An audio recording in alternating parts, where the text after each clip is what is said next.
হালকা শীতের মিষ্টি সকালে চলে গিয়েছিলাম আমাদের ময়মনসিংহে জয়নাল আবেদীন পার্কে।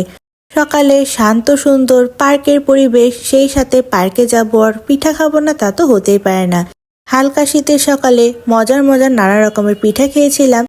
তার সাথে জয়নাল আবেদীন পার্কে নানা রকমের জিনিস নিয়ে বসে। এত সকালবেলা নানা রকমের জিনিসের বাজার, সেই সাথে বাজার ঘুরে খাওয়া দাওয়া সবকিছু মিলিয়ে সেই দিনের জয়নাল আবেদীন পার্কের সুন্দর আর মিষ্টি সকালের ভিডিওটি আজকে আমি তোমাদের সাথে ব্লগ আকারে শেয়ার করব। হ্যালো সবাইকে, কি খবর সবার? এটা আমার গত শুক্রবার ফেব্রুয়ারি 6 তারিখ সকালের ভিডিও ছিল। সেই দিন সকাল 7টায় আমরা চলে গিয়েছিলাম আমাদের ময়মনসিংহে জয়নাল আবেদীন পার্কে। শীতের শান্ত সুন্দর সকালে পার্কে ঘোরাঘুরি করতে যেমন ভালো লাগে, তেমনি হাঁটাহাঁটি করতেও অনেক বেশি আরাম। আমরা লাস্ট গত ডিসেম্বর মাসে যখন অনেক বেশি পরিমাণে শীত ছিল, তখন শীতের সকাল উপভোগ করার জন্য পার্কে চলে এসেছিলাম সকাল সকাল। এরপরে আর অলসতার কারণে আমাদের পার্কে আর আসা হয়নি বলতে বিকেলবেলা আসা হয়েছে, তবে সকাল সকাল আসা হয়নি। এখন তো শীতটা অনেক বেশি কমে গিয়েছে। শীত আছে, তবে হাড় কাঁপানো যে শীতটা থাকে সেটা একদমই নেই। হালকা হালকা শীত, তার সাথে শান্ত নীরব পরিবেশ, সবকিছু মিলে অনেক ভালো লাগছিল। পার্কে সকালবেলা আসলেই দেখা যায় সবাই মিলে এখানে ব্যায়াম করে একসাথে, তার সাথে হাঁটাহাঁটি করে। আর ওই দূরে আমার হাজব্যান্ডকেও দেখা যাচ্ছে, সেও কিন্তু আমাকে এক জায়গায় বসিয়ে রেখে হাঁটাহাঁটি করছিল। আমি এখানে একটা জায়গায় বসেছিলাম আর সে পুরোটা পার্ক 2-3 রাউন্ডের মতো হেঁটে এরপর এসেছিল। সকালবেলা ময়মনসিংহের জয়নাল আবেদীন পার্কের পরিবেশটা কিন্তু অন্যরকম থাকে। সবাই এখানে ব্যায়াম করে, হাঁটাহাঁটি করে। তার সাথে শান্ত নীরব ময়মনসিংহের জয়নাল আবেদীন পার্কের ব্রহ্মপুত্র নদ একদম শান্ত আর নিরিবিলি। তার সাথে এখানে মিষ্টি রোদ, সবকিছু মিলিয়ে শীতের সকালে কিন্তু খুবই সুন্দর একটা পরিবেশ। আসলে পার্কের পরিবেশটা বিকেলে একরকম আর সকাল দিকে আরেক রকম। বিকেলবেলা একদম মানুষে ভরপুর থাকে, তার সাথে নানা রকমের দোকানপাট থাকার কারণে পরিবেশটা ভালো লাগে না। তবে সকাল সকাল কিন্তু পরিবেশটা খুবই সুন্দর থাকে। আর এদিকে মিষ্টি রোদ ছিল, সবকিছু মিলিয়ে বেশ ভালো লাগছিল। ময়মনসিংহের জয়নাল আবেদীন পার্কে আসলে কিন্তু এখানে অনেক পিঠার দোকান দেখা যায়। আর পার্কে সকালবেলা আসলেই পিঠাটা কিন্তু মাস্ট ট্রাই করতে হবে। শীতের সকালে পিঠা খাওয়ার তো মজাই আলাদা। আমরা বাঙালিরা পিঠা ছাড়া তো শীতের সকাল একদমই কল্পনা করতে পারি না। শীতের সকালে বেশ কিছুক্ষণ হাঁটাহাঁটি করে নেওয়ার পর এরপর আমরা পিঠা খেতে চলে গিয়েছিলাম। তো এখান থেকে আমরা প্রথমেই নিয়ে নিয়েছিলাম 2টা ডিম চিতই পিঠা। এই ডিম চিতই পিঠাগুলো খেতে কিন্তু অনেক বেশি মজা, আমাদের তো খুবই পছন্দের। চিতই পিঠাটা ধনেপাতা আর ম্যাগির মশলা দিয়ে বানিয়ে দিয়েছিল।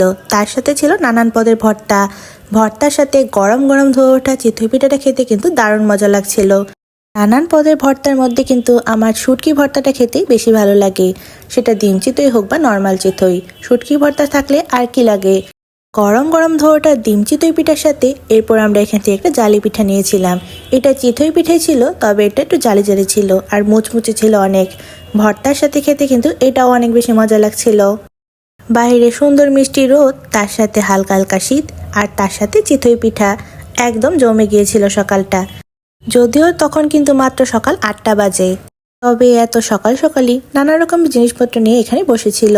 চুড়ি, বাসনপত্র, জামা কাপড়, খেলনা, তার সাথে আরও নিত্য প্রয়োজনীয় নানা রকমের জিনিসপত্রের দোকান নিয়ে যে যেভাবে পেরেছে বসেছিল।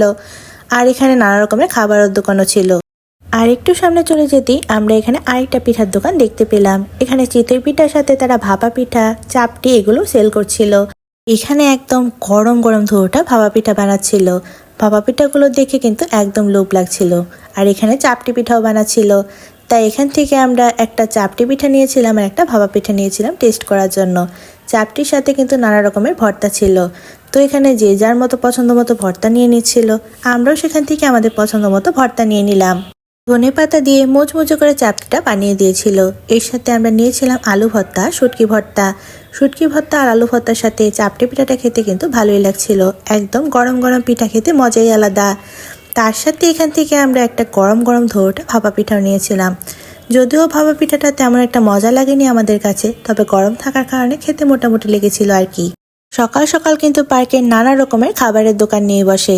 এখানে দেখলাম ডিম সিদ্ধ সেল করছিল, তাই সেখান থেকে আমরা 2টা হাঁসের ডিম সিদ্ধ নিয়েছিলাম চাটনি দেওয়া। চাটনি দিয়ে গরম ডিম সিদ্ধটা খেতে কিন্তু ভালোই লাগছিল। এরপর খাওয়া দাওয়া শেষ করে নেওয়ার পর আমরা পার্কে যে বাজারটা বসে সেখানে চলে গিয়েছিলাম। পুরো পার্কের জায়গাটা জুড়ে অনেক জিনিসপত্র নিয়ে বসেছে। নানান রকমের মাছ, শাকসবজি, ফুল, নানান রকমের খাবার, আরও নানা রকমের নিত্য প্রয়োজনীয় জিনিস থেকে শুরু করে মশলা, তার সাথে ঘরের নানা রকমের জিনিসপত্র, এখানে আরও অনেক জিনিসপত্র বিক্রি করছিল। কিউট কিউট দুইটা খরগোশ দেখতে পেলাম, তার সাথে এখানে হাঁস মুরগি থেকে শুরু করে আর অনেক কিছু বিক্রি করছিল। সেগুলো একটু ঘুরে ঘুরে দেখছিলাম। বাজারটা ঘুরে দেখতে কিন্তু বেশ ভালো লাগছিল। আর ওই দূরে উপরের থেকে একটু ভিডিও করে তোমাদের সাথে শেয়ার করলাম। পার্কের এই নিচের জায়গাটাতে কিন্তু সবজি, মাছ সবকিছুর বাজার নিয়ে বসে। সেখানে আর সেদিন আমাদের নামা হয়নি, তাই ভিডিও করে তোমাদের সাথে শেয়ার করতে পারলাম না। ঘোরাঘুরি করতে করতে আমাদের মাত্র প্রায় সকাল 9টার মতো বেজে গিয়েছিল। এরপর আমরা বাসায় চলে আসি। পার্কের সুন্দর নিরিবিলি পরিবেশ, শান্ত সকাল সবকিছু মিলিয়ে সেদিনের সকালটা আমাদের খুবই সুন্দর কেটেছে। এরই সাথে আমার আজকের ব্লগটি তোমাদের সাথে এখানেই শেষ করছি। ভালো লাগলে কিন্তু অবশ্যই একটি লাইক করে দিবা সবাই। তোমাদের সাথে নেক্সট নতুন ব্লগে আবার দেখা হচ্ছে। Thanks for watching, by.